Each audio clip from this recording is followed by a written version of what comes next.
ஒரு டம்ளர் அரிசிக்கு 1/2 டம்ளர் பருப்பு எடுத்துக்கலாம்.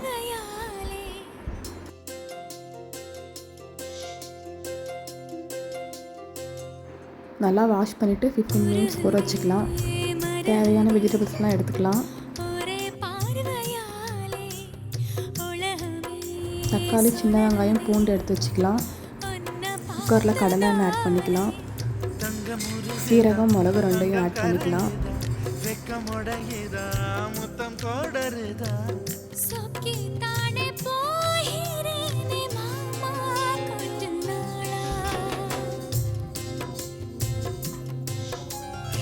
மருகுதே மருகுதே ஒரே பார்வையானே உலகமே சோழலுதே. பூண்டு ஆட் பண்ணிக்கலாம். ஒன்ன பாட்டதானே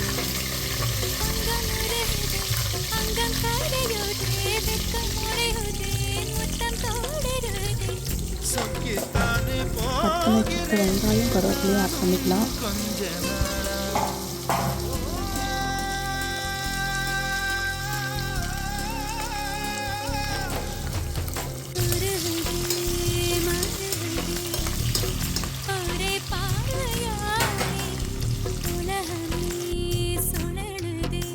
தக்காளியும் ஆட் பண்ணிக்கலாம்.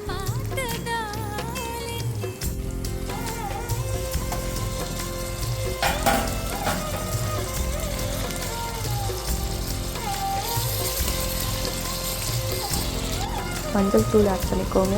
தேவையான அளவு உப்பு ஆட் பண்ணிக்கோங்க.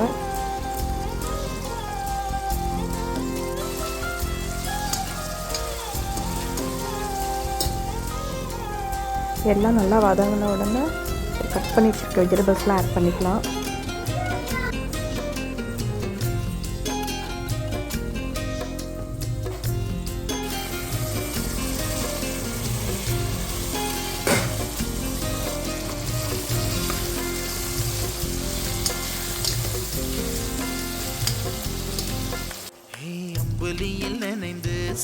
வெஜிடபிள்ஸ் நல்லா வதங்கின உடனே சாம்பார் தூள் ஆட் பண்ணிக்கலாங்க.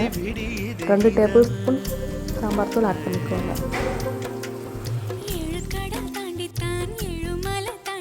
1/2 டம்ளர் அரிசி பருப்புக்கு 4 டம்ளர் தண்ணி ஊற்றிக்கலாம்.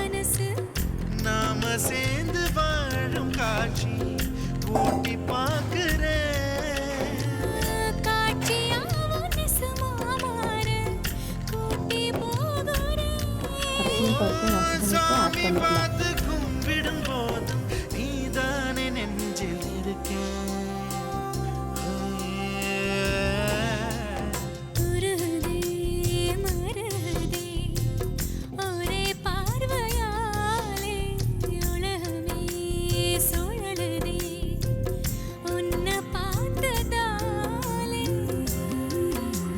நல்லா கொதி வந்த உடனே பெருங்காயத்தூளும் தேவையான அளவு நெய்யும் ஆட் பண்ணிக்கலாம்.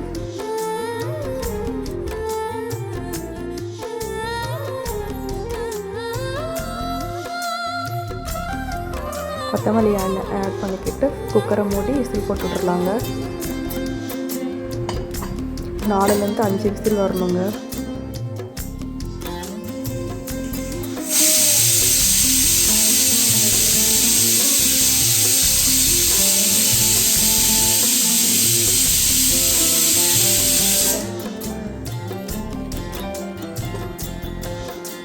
பருப்பு சாதம் ரெடி ஆயிடுச்சு. இப்போ நம்மளுக்கு தேவைன்னா நம்ம கொத்தமல்லியும் நெய்யும் ஆட் பண்ணிக்கலாம்.